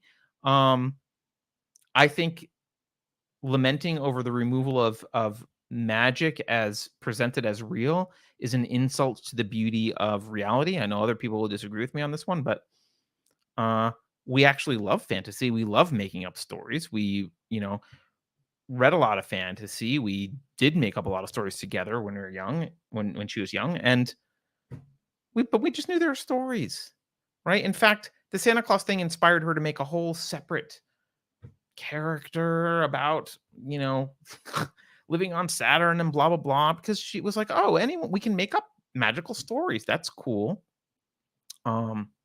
So I viewed that as a little bit of a lie. I couldn't bring myself to earnestly try and convince her that Santa Claus was real. And I don't regret it at all. I'm going to do the same thing with my youngest, because there didn't seem to be any magic lost. She still had all of the excitement and magic, and in fact, she was inspired to make up stories of her own. And by the way, the elf on the shelf is pure evil, so don't do that. And I would say one last thing about not lying: it includes admitting when you're wrong. You have to apologize, even if it's to a toddler or a baby. I've certainly apologized for raising my voice or whatever. Like, if you do something, you apologize. You know what? They, just because they're short doesn't mean that they don't deserve an apology. Tree Surgeon says Santa Claus often sets up a strange relationship of distrust with the parents. Yeah, and I wasn't willing to risk that. And I know it sounds like a minor thing, and people make it out to be a minor thing, but there's no need for it, actually. In my experience, there's no need. I could just, the only thing I had to tell her was, look, a lot of parents tell their kids this is real, so don't go telling other kids that it's a game that we're playing. It's just a game. The truth of it is it's just a game. I mean, how the heck do you think there's like so much obvious magic contradictions, right? It's clearly just a game, but it's a fun game and we like to play it, and let's pretend when we do it. And like, there's a radio station you can listen to that will say when Santa Claus, where he is right now, but like, you can do all that fun stuff. And just say, but parents tell their kids this thing, so don't go ruin it for them. We didn't have a problem with that, but all right. Another guideline: never say because I said so. Why can you never say because I said so? I mean, look, if you're going to adopt the epistemology of reason, the answer should be pretty obvious. Because I said so isn't a reason. It's not a valid argument. It's a thinly veiled threat. So if you don't have a reason, if you don't have a good reason, that is your fault. If a kid beats you in an argument, it is your fault. Let them win. Show them that reasons should always win, especially, I mean, even against you, but especially against you.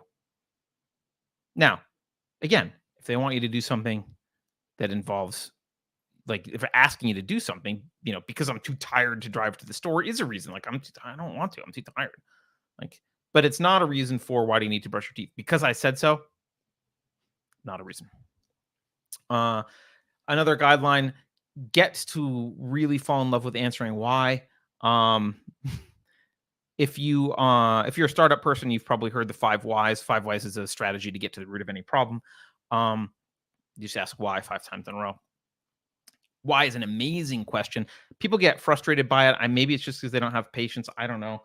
Um, Maybe they view their kids as pets, which means that they're a decoration. You're supposed to be seen and not heard. And would they just shut up with the whys? I see that. I guess I don't understand that mentality.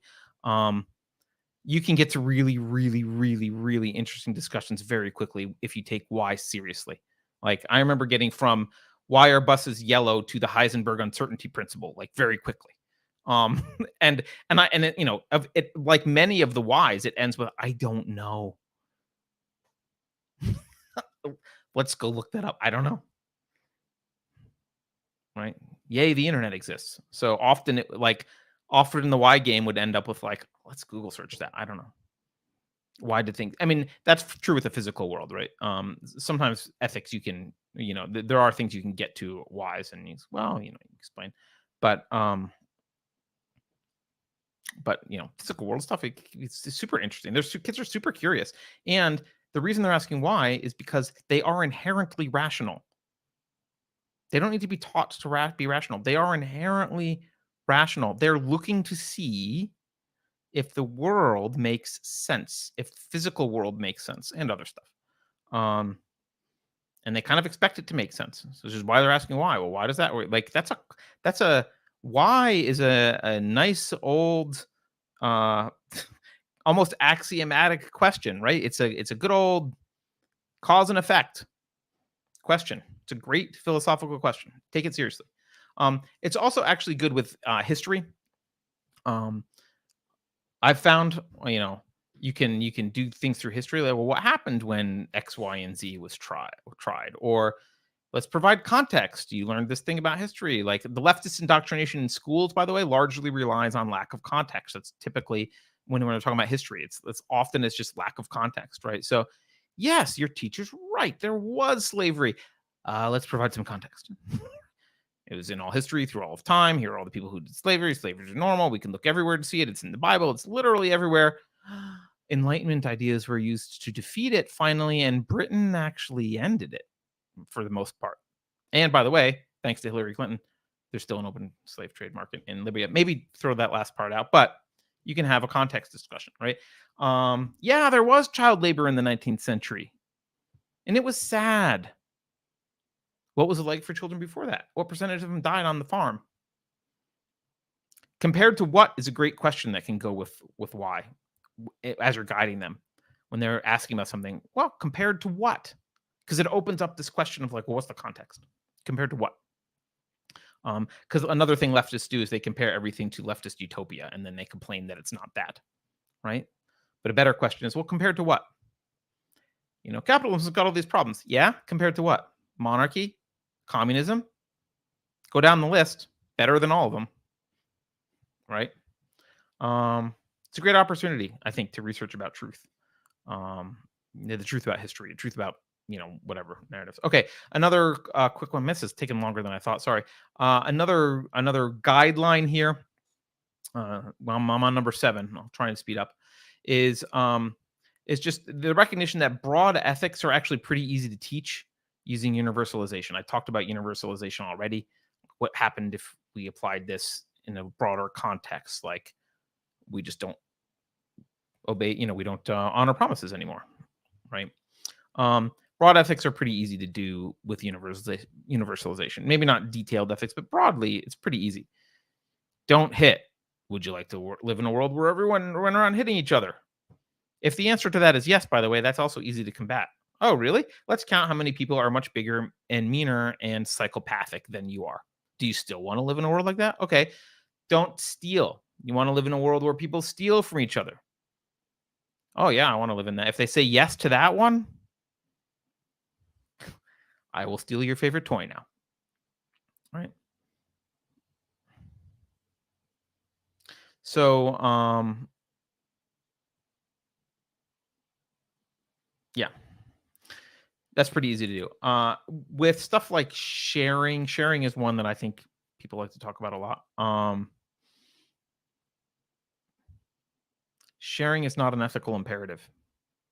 It's very important to understand the difference between uh, the obligation to share and benevolence. Those are two different things. Um, and sharing is not a moral obligation unless you're a Marxist. Um, you don't have to share. But if you do share, then Tommy might be willing to share with you. And if you expect Tommy to share with you, you probably should reciprocate. Okay, you're not in the mood to share. That's okay. How fun is it to not share? Right? Maybe he doesn't like hanging out with Tommy at all. So that's why he doesn't want to share. So stop hanging out with Tommy. Right? He's got preferences. Kids do have moods and preferences just like adults. Don't force them to override them with some kind of, you know, Marxist altruistic, like, you got to share. Why?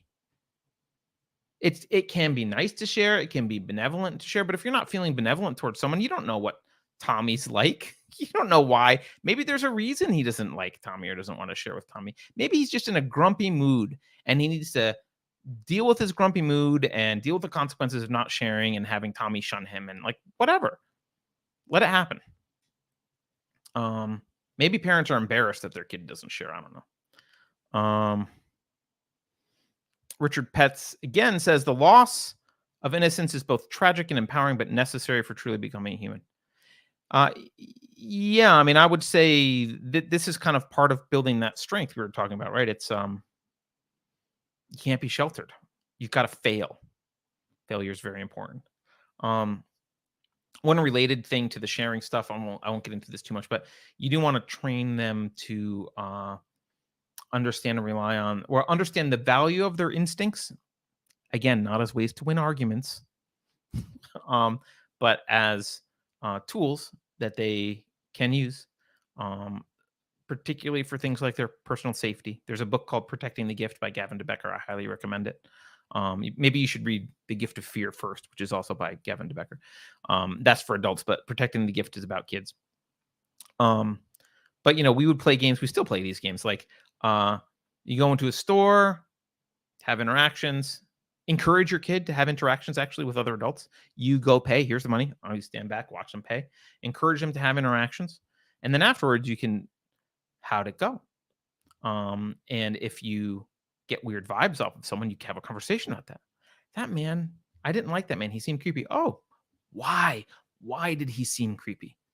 Help them break that down and understand what they're experiencing. Why does this, my daughter now, like, when we go into like a little convenience store or something, I mean, I wish I was this observant, but like, we'll come back out and she'll be like, "Did you see that guy wearing green flip flops and blah, blah, blah, he had this thing going on? Blah, blah, blah. I didn't like it because I think, like, she's just observing all this stuff." Okay, I didn't notice, dude. I was busy looking at candy or whatever. All right, a quick note on grades.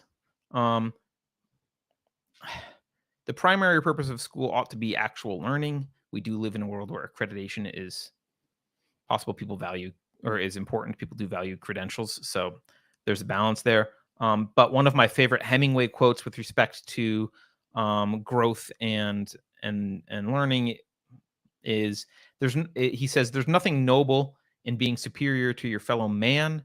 True nobility is being superior to your former self." So I try and make school and grades and all that kind of stuff about growth. It's about growth, not about status compared to other people. And I try and treat grades primarily as status reports on your personal products for your personal progress for your own consumption. And try and actually mean it if you're going to do that. I've tried. This is not an area I've done a great. I don't know. I don't know what happened. She obsesses over A minuses like they're, the plague. So maybe there's some genetic factors in there. Maybe I unconsciously communicated some neuroticism about grades. I don't know. Uh, that wasn't my intent. So eh, I'm not batting 1,000. Um, but help them to learn to evaluate their failures, not just grades, but everything else. When they fail at something, when something doesn't go well, sit them down, have a conversation with them about why they failed, what they can learn from it. Teach them failure is normal, failure is a learning opportunity. That's what it is. So, um, yes, Richard Pets, she's outdoing me in situational awareness. Yeah, she is. Absolutely. I didn't even hear that phrase until I was in my 20s. So, all right. The last guideline here. This is a pretty simple one. Um, your child is not you. Let them be not you. That, by the way, that's easy to say, very hard to do. It's easy to project your desires, your fears, your psychological foibles all on your child. Um, Look, they're related to you, so they may behave in ways. They live in a house with you, so they may pick up some habits, but they're not you. Um, so pay attention to who they're becoming without the expectation that they become what you imagine they'll become or that you want them to become or anything like that. Um, and this is something that I think is just a question you should be asking yourself periodically. Am I letting this kid be this kid and not like I really I really wanted my daughter to play hockey. And so I was being like weirdly like she likes ice skating. So we would go and I would be weirdly like she'd be like, maybe I want to take ice skating lessons. And I'd be like, you sure you don't want to play hockey? Hockey lessons? Huh?" And I was like, all right, she doesn't want to play hockey. She wants to horseback ride. That's what she does. But you know, be careful. It's easy to, and there's nothing wrong with sharing your passions. That's fine. Just be aware uh that they're not you. So if you do these kind of things, again, this is a incomplete list, but I think it's a decent starting point. If you do these kind of things, you won't need to lecture them about why there are two sexes and why communism is stupid. Um, earlier when I was talking about spouses, I said that metaphysics and epistemology were important because they kind of set you in this path, and you'll meet at the horizon. They're your direction. You're going in the same direction. The same is true for kids. The same is true for kids, right? You set them in the right direction, right? It's the most important tool for them for the same reason, and they also need the emotional and psychological tools that we've talked about. So, again, like I said, keep in mind the goal. I just threw this goal together based on what I was thinking off the top of my head. This isn't like after a lot of studies. I was like, oh, I hadn't really articulated the goal until tonight. I kind of knew it in my head, but this formulation is brand new. So if there's things that you want to add or change or whatever, write it down. But write down. I would have written this down had I thought about it earlier. Now I have for my second child. Um, I want, the goal I said was an independent, resilient, rational thinker with a visceral understanding of individual rights, the intestinal fortitude to resist evil, the foresight to prioritize their own long term happiness. There's probably a bunch of other stuff you could throw in there. But I also said the focus here should be on your actions. Your actions are what teach them in this regard, not what you say. So you need to really develop empathy for your child. And what I mean by that isn't, you know, cry about them and fawn over them. What I mean is see things from your child's perspective and ask if what you're doing encourages them to develop into the adult that you want them to develop into, right? I mean, here's an easy, um, here's an easy way empathy might change the way you speak to a child.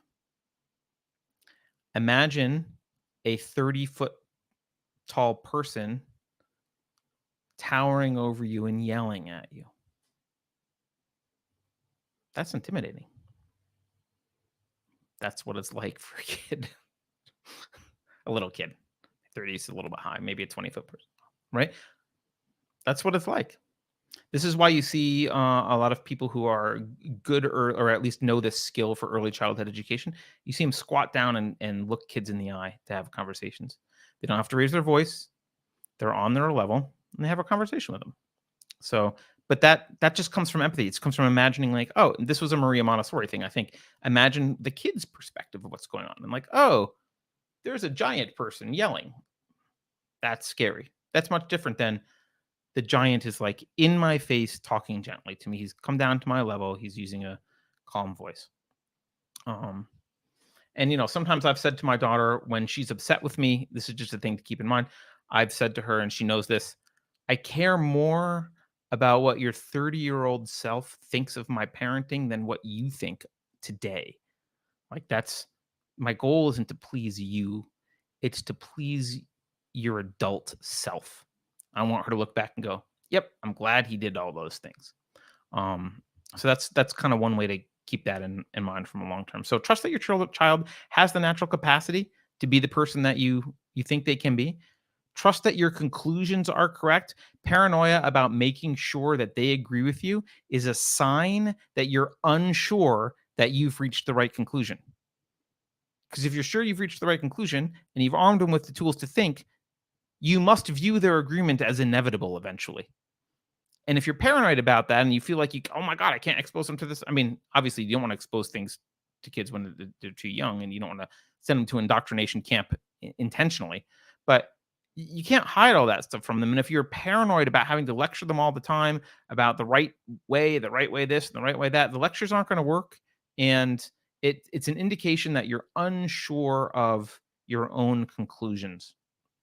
So, cultivate their mental and psychological tools. Trust that those tools will lead them down the right path, right? Maybe even a better path than the path that you were led down and that you are on now. So, all right, that is the end. That was long. It was 2 full hours. I did not expect that. My daughter laughed at me today because I was going to start the show, and she said, I always say, oh, maybe it'll be short this week. And I said, I think maybe it's going to be short this week. And she said, you always say that it's not going to be short. It's not. It's long. So anyway, thank you all. Thank you to Richard Petz for all the super chats. Thank you to everyone for participating. An enormous thanks to those of you who support us financially. You can go to unsafespace.com to do that. Get your name in the credits, all that fun stuff. I probably should update the credits soon. I've just been kind of busy, so I will do that. As a reminder, we do like to talk about troublesome arguments. If you have arguments you're having trouble refuting, arguments that you would like to make but are having trouble making, bring those up in Discord, and we'll try and talk about them on the show in the future. Let's see. What do we have going on? There was a Rebel Civics today. In case you missed it, it was with Keith Bissett, as it always is. I think he talked about nuclear war. That's a fun topic. Next Tuesday we've got another 451 degrees with Alex, but I don't think we had anything yesterday. Monday narrative dissonance was Leonidas Johnson from Informed Dissent. Great conversation Juliet and I had on Monday. If you want to go check that out, I think we have Scotty Nell Hughes next Monday. So there you go. Token Minority Report is tomorrow. I don't know if Occasional Levity is happening this Friday or not, but maybe. Book Club is October 30th. Juliet is hosting book club. I think it's not the normal time of 9 a.m. I think it's 11 a.m. Pacific, but I'm not 100% sure. It's Slaughterhouse 5 by Kurt Vonnegut. It's a fast, easy read. Weird. I'd never read any Vonnegut other than Harrison Bergeron. That one I had read, which is a short story. This is the first novel I ever read from Vonnegut. Weird, easy, fun, worth the read. You got plenty of time to do it between now and October 30th. So if you want to do that, go do that. All right. And lastly, Richard Petz says, check your email, Carter. Thanks. I will check it. Thank you, Richard. Yeah, I will check my email and get back to you. Thanks, everyone, for watching. And for some reason, I feel like playing a silly clip. So let me see. I've got all these silly clips sitting here. Here's a good one. Your hamburger comes with a dose of misogyny. So we'll leave you with that. Deep insight. Have a good evening, everyone. Until next time.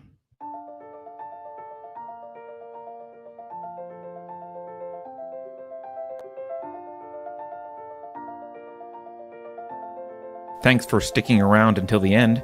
If you're new to Unsafe Space, check out our deep content library that includes discussions with everyone from James Lindsay to Brett Weinstein.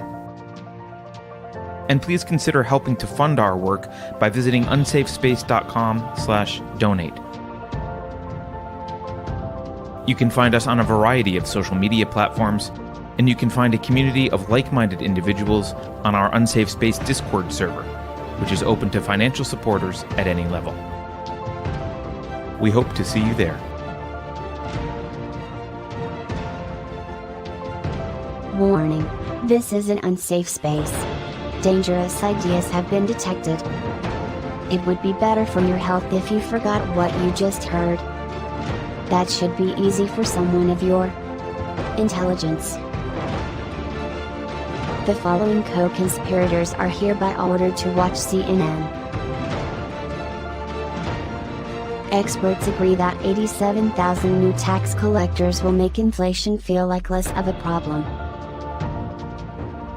I think we can agree that the FBI's track record speaks for itself. If you think about it, only government-sanctioned experts should be allowed to express opinions. But don't. Think about it, I mean. That's not your job. Thinking has been scientifically proven to be less efficient than compliance. Science, scientific, and scientifically are registered trademarks of the World Economic Forum.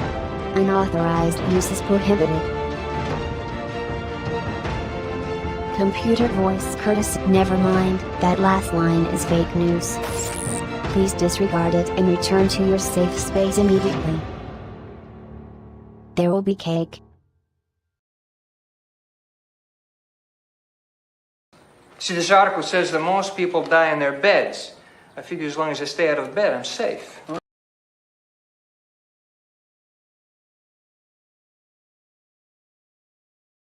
See, this article says that most people die in their beds. I figure as long as I stay out of bed, I'm safe. What? It's the dumbest thing I ever heard of. Where are you gonna sleep? In my recliner. You know, the tan one in the TV room? Well, I'll go to the coffee shop, slide into a booth, pull my hat down. Hey, how many people you know died in a coffee shop?